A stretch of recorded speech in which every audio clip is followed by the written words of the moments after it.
الشيطان الرجيم بسم الله الرحمن الرحيم إن الله لا يغفر أن يشرك به ويغفر ما دون ذلك لمن يشاء ومن يشرك بالله فقد افترى إثما عظيما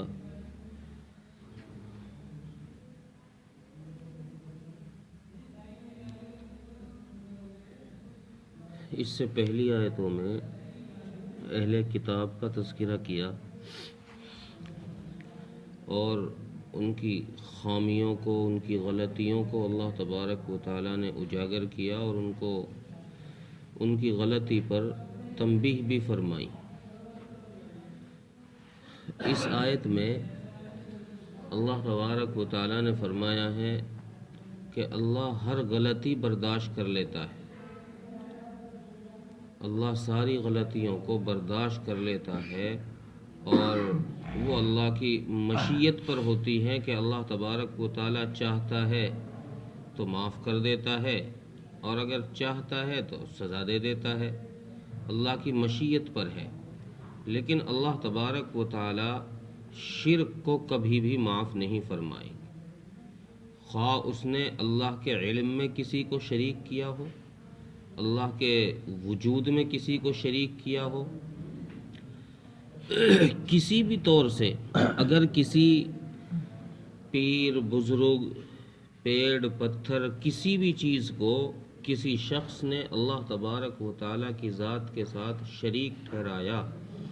تو اللہ تبارک و تعالیٰ اس شریک ٹھہرانے والے کی ہرگز مغفرت نہیں فرمائیں گے۔ اس کے علاوہ اس بات پر تو سارے علماء کا اجماع ہے کہ شرک کی بخشش نہیں ہوگی، چونکہ قرآن کا کھلا فیصلہ ہے۔ سارے علماء کا اسی بات پر اجماع ہے کہ مشرک کی مغفرت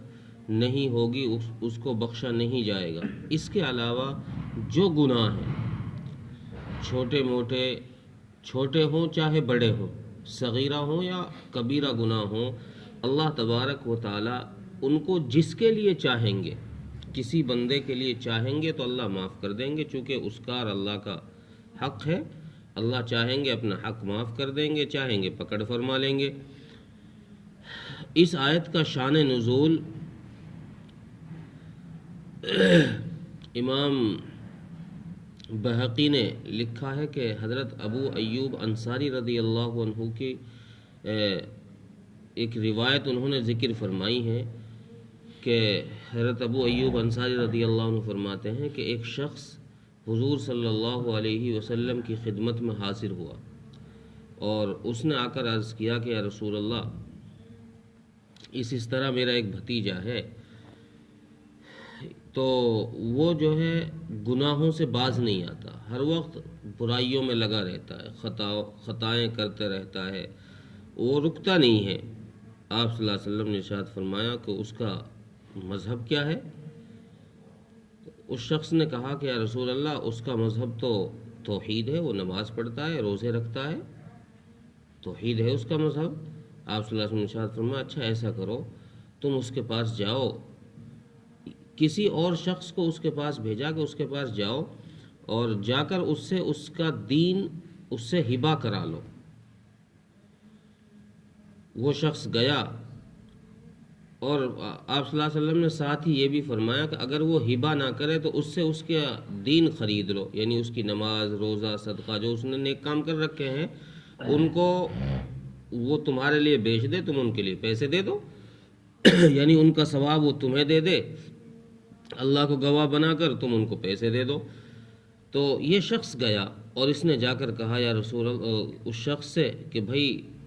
تم اپنا دین مجھے ہبہ کر دو۔ اس نے کہا بھائی میں تو نہیں کرتا ہبہ، میں اپنا دین کیوں ہبہ کروں؟ ٹھیک ہے میں گناہ کر رہا ہوں، اپنی جگہ ہے، یہ میرا اللہ کا معاملہ ہے، میں اپنا دین نہیں دوں گا۔ اس نے کہا کہ اچھا چلو ہبہ نہیں کرتے تو ایسا کرو تم پیسے لے لو، بیچ دو اپنا دین، نمازیں اپنی اور روزے جو بھی تم نے خیر کا کام کر رکھا ہے، اچھے کام کر رکھے ہیں، ان کا ثواب مجھے دے دو اور تم پیسے لے لو۔ اس نے کہا کہ نہیں بھائی، دین کو میں تمہیں نہیں بیچ سکتا۔ اب یہ شخص رسول اللہ صلی اللہ علیہ وسلم کی خدمت میں واپس آئے اور ارشاد فرمایا آ کر رسول اللہ صلی اللہ علیہ وسلم سے کہا کہ یا رسول اللہ صلی اللہ علیہ وسلم، وہ شخص تو اپنے دین کے بارے میں بڑا حریص ہے، یعنی اپنے دین کی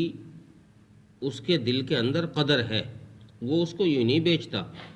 کسی کو یوں نہیں دیتا۔ آپ صلی اللہ علیہ وسلم نے ارشاد فرمایا تو پھر اس کو چھوڑ دو، اس کے دین پر اسے رہنے دو۔ یہ آیت کریمہ پھر آپ صلی اللہ علیہ وسلم نے تلاوت فرمائی کہ اللہ تبارک و تعالی مشرک کی مغفرت نہیں فرمائیں گے، اس کے علاوہ جس کی چاہیں گے مغفرت فرما دیں۔ اسی طریقے سے اس آیت کا شان نزول ایک اور تفسیر مظہری نے ایک اور ذکر فرمایا ہے کہ وحشی، جس نے رسول اکرم صلی اللہ علیہ وسلم کے پیارے چچا حضرت حمزہ رضی اللہ تعالیٰ عنہ کو شہید کیا تھا، یہ آیت ان لوگوں کے بارے میں نازل ہوئی چونکہ وحشی سے یہ وعدہ کیا گیا تھا کہ بھئی تو حمزہ کو شہید کر دے اور ہم تمہیں آزاد کر دیں گے۔ یہ غلام تھے، آزادی کے وعدے پر اس نے یہ کام کیا۔ جب اس نے یہ شہید کر دیا حضرت حمزہ رضی اللہ عنہ کو دھوکے سے، تو اس سے جس مالک نے یہ کہا تھا کہ تجھے آزاد کر دوں گا، وہ اپنی بات سے مکر گیا۔ اس نے کہا بھائی میں کوئی آزاد نہیں کرتا، تو غلام ہی رہے گا۔ یہ وہاں سے بھاگ گیا، مکے سے یہ چلا گیا۔ تو جب یہ نا امید ہو گیا اپنے آقا سے کہ بھئی یہ تو اس نے بڑی غداری کی بات کری، اتنا بڑا کام ہم سے کرا لیا، محمد رسول اللہ صلی اللہ علیہ وسلم کے چچا کا ہم سے قتل کروا دیا، ان کا مرڈر کروا دیا، اور اب اپنی بات سے مکر گیا۔ تو اس نے آپ صلی اللہ علیہ وسلم کے پاس خط بھیجا، اس کے ساتھی جو اور ہوں گے اس کے ساتھ، انہوں نے رسول اللہ صلی اللہ علیہ وسلم کے پاس خط بھیجا اور اس خط میں لکھا کہ یا نبی اللہ، ہم کو اپنی غلطی پر پچھتاوا ہے، ہم اپنی خطا پر پچھتاتے ہیں کہ ہم نے یہ کام غلط کیا، لیکن ہمیں اسلام لانے سے یہ چیز مانے ہے کہ آپ ہم سے یہ کہتے تھے کہ بھئی تم اللہ کے علاوہ کسی کی عبادت نہ کرو، چوری نہ کرو، غلط کام نہ کرو۔ یا رسول اللہ، ہم نے تو یہ سارے کام کیے،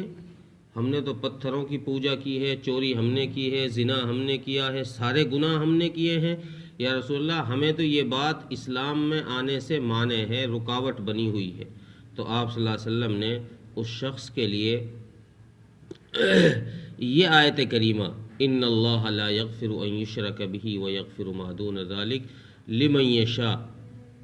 یہ نازل فرمائی، یہ لکھ کر اس کو بھیج دی۔ تو اس شخص نے کہا کہ بھائی نہیں بھائی، ابھی بات نہیں بنے گی۔ کیوں بھائی؟ نہیں، اس آیت سے پہلے الا من تاب وآمن وعمل عملا صالحا یہ آیت لکھ کر بھیجی اس کو، جس میں اللہ تبارک و تعالیٰ فرماتے ہیں کہ جو شخص توبہ کر لے اور نیک اعمال کر لے تو کوئی مسئلہ نہیں ہے، ہم اس کی پچھلی خطائیں معاف کر دیتے۔ تو اس نے پھر وہ ڈھیر ساری گناہوں کی لسٹ پھر گنائی کہ ہم نے تو بھائی بڑے بڑے گناہ کیے ہیں، بڑے بڑے گناہ کیے ہیں۔ تو اللہ تعالیٰ نے اللہ کے نبی صلی اللہ علیہ وسلم کے پاس اس نے پھر خط بھیجا، تو اس کے جواب میں پھر یہ آیت لکھ کر بھیجی آپ صلی اللہ علیہ وسلم نے۔ یہ آیت نازل ہوئی کہ اللہ تعالیٰ صرف شرک کی مغفرت نہیں فرمائیں گے، اس کے علاوہ جس کی چاہیں گے مغفرت فرما دیں گے۔ تو وحشی نے واپسی جواب لکھا کہ یا رسول اللہ، اس میں تو اللہ کی مشیت پر ہے، ہو سکتا ہے اللہ نہ چاہیں ہمیں پھر ٹھوک دے جہنم میں، اس میں تو اللہ کی چاہت کا مسئلہ ہے نا۔ یہ تھوڑی ہے کہ ہم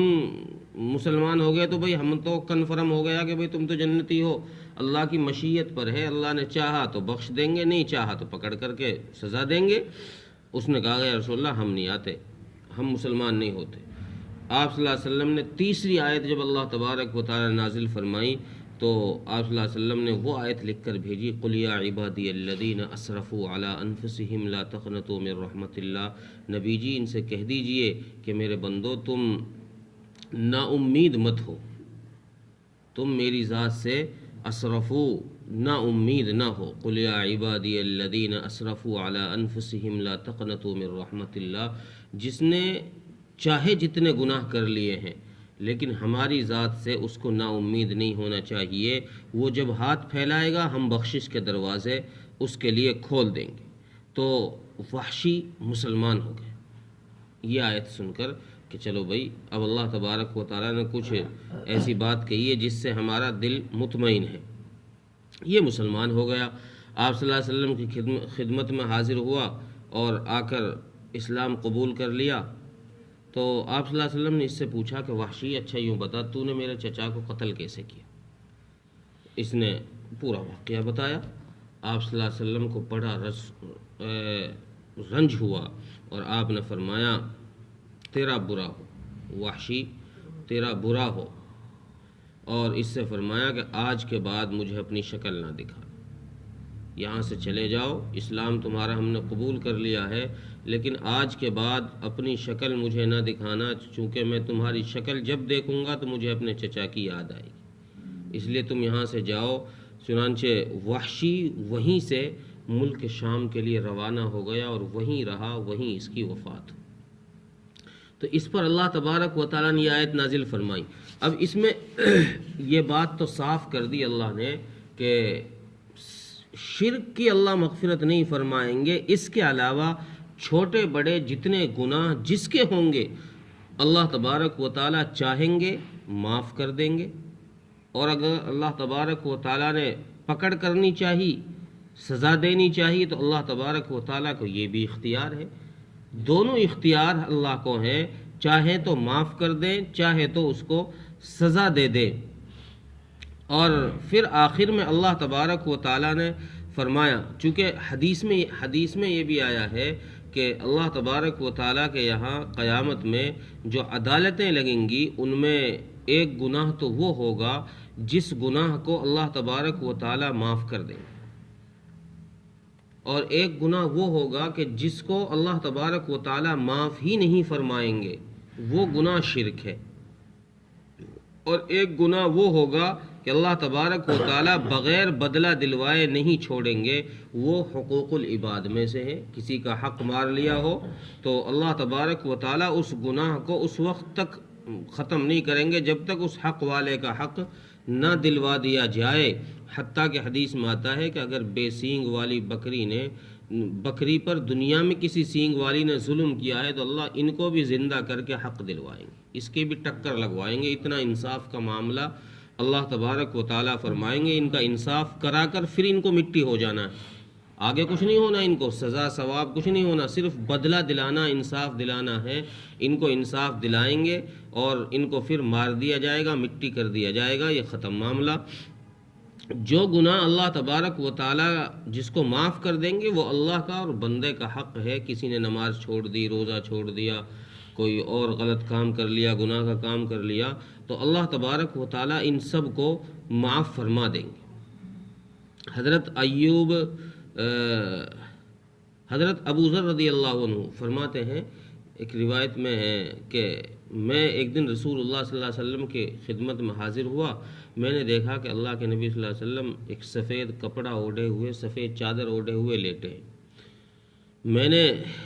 دیکھا تو آپ سوئے ہوئے ہیں، تو میں واپس آ گیا. کچھ دیر کے بعد میں پھر گیا، آپ صلی اللہ علیہ وسلم کو میں نے دیکھا کہ آپ بیدار ہو چکے ہیں. تو میں آپ کی خدمت میں حاضر ہوا تو آپ صلی اللہ علیہ وسلم نے ارشاد فرمایا، ابو ذر، جس شخص نے لا الہ الا اللہ کہا، جس شخص نے لا الہ الا اللہ کہا وہ جنت میں ضرور داخل ہوگا. حضرت ابو ذر فرماتے میں نے عرض کیا، یا رسول اللہ، اگرچہ اس نے زنا کیا ہو، اگرچہ اس نے چوری کی ہو؟ آپ صلی اللہ علیہ وسلم نے ارشاد فرمایا، ہاں، اگرچہ اس نے زنا کیا ہو، اگرچہ اس نے چوری کی ہو. حضرت ابو ذر فرماتے میں نے پھر یہی بات کہی کہ اگرچہ اس نے زنا کیا ہو، اگرچہ اس نے چوری کی ہو؟ آپ صلی اللہ علیہ وسلم نے ارشاد فرمایا، ہاں، اگرچہ اس نے زنا کیا ہو، اگرچہ اس نے چوری کی ہو. حضرت ابو ذر فرماتے میں نے پھر تیسری دفعہ یہی بات عرض کی، اگرچہ اس نے زنا بھی کیا ہو، اگرچہ اس نے چوری بھی کی ہو، وہ پھر بھی جنت میں جائے گا. آپ صلی اللہ علیہ وسلم نے ارشاد فرمایا، ابو ذر، اگرچہ اس نے زنا کیا ہو، اگرچہ اس نے چوری کی ہو، ابو ذر کی چاہے کتنی ناراضگی ہو، ابو ذر چاہے اس بات کو نہ ماننے کو تیار ہو، لیکن وہ جنت میں جائے گا. یہ صحیح بخاری اور مسلم کی روایت ہے کہ ابو ذر تیرا آپ صلی اللہ علیہ وسلم نے فرمایا کہ تیری چاہے منشا نہ ہو، تو یہ بات اگرچہ تیرے دل کو یہ بات نہ لگ رہی ہو، تو اس کو نہ قبول کر رہا ہو، لیکن اللہ تبارک و تعالی اس شخص کو جنت کے اندر داخل فرمائیں گے۔ لیکن شرک ایسا گناہ ہے جو اللہ تبارک و تعالی قطعاً معاف نہیں فرمائیں گے، اور مشرک کے متعلق تو اللہ تبارک و تعالی نے اس آیت میں فرمایا کہ جس نے میرے ساتھ شرک کیا، اللہ کی ذات کے ساتھ کسی کو شریک ٹھہرایا، اس نے اللہ پر بہت بڑا بہتان باندھا ہے۔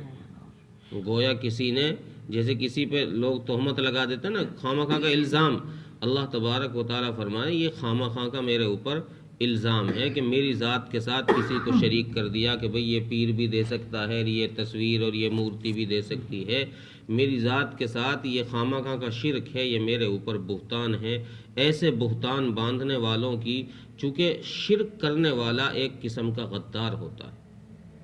تو غدار کی کسی بھی ملک میں بخشش نہیں ہے، معافی نہیں ہے، غدار کو سزا دی جاتی ہے، پھانسی کی، اسے ختم کیا جاتا ہے۔ اللہ تبارک و تعالیٰ کے یہاں بھی یہی معاملہ ہے کہ یہ مشرک یہ غدار ہے، اس نے ہماری ذات کے ساتھ غداری کی ہے، سب کچھ ہم نے دیا، پھر غداری کر کے ہمارا شریک کسی اور کو ٹھہرا دیا، تو یہ غداری کی ہے۔ اس غداری کی سزا یہ ہے کہ یہ ہمیشہ ہمیش کی جہنم میں رہیں گے۔ ہاں، ایک شرط پر مشرک بخشا جائے گا، وہ یہ کہ وہ مرنے سے پہلے توبہ کر جائے۔ ساری زندگی اگرچہ شرک میں گزاری، لیکن اگر مرنے سے کچھ وقت پہلے، موت سے پہلے اس نے توبہ کر لی، ایمان قبول کر لیا، یہ توبہ کر کے چلا گیا، تو مومن ہے لیکن شرک میں مبتلا تھا اور توبہ کر لی اس نے، تو اللہ تبارک و تعالیٰ اب اس کی مغفرت فرما دیں گے، اب کوئی روک ٹوک اور کوئی پوچھ تاچھ اس سے نہیں۔ ترجمہ دیکھیں، ان اللہ لا یغفر ان یشرک به ویغفر ما دون ذلک لمن یشاء، بے شک اللہ تبارک و تعالی نہیں بخشیں گے مشرک کو، اور اس کے علاوہ جس کو چاہیں گے بخش دیں گے۔ ومن یشرک باللہ فقد افترى اسما عظیما، اور جس شخص نے اللہ کی ذات کے ساتھ شرک کیا، اس نے بہت بڑا بہتان باندھا ہے اللہ پر۔ اللہ تعالیٰ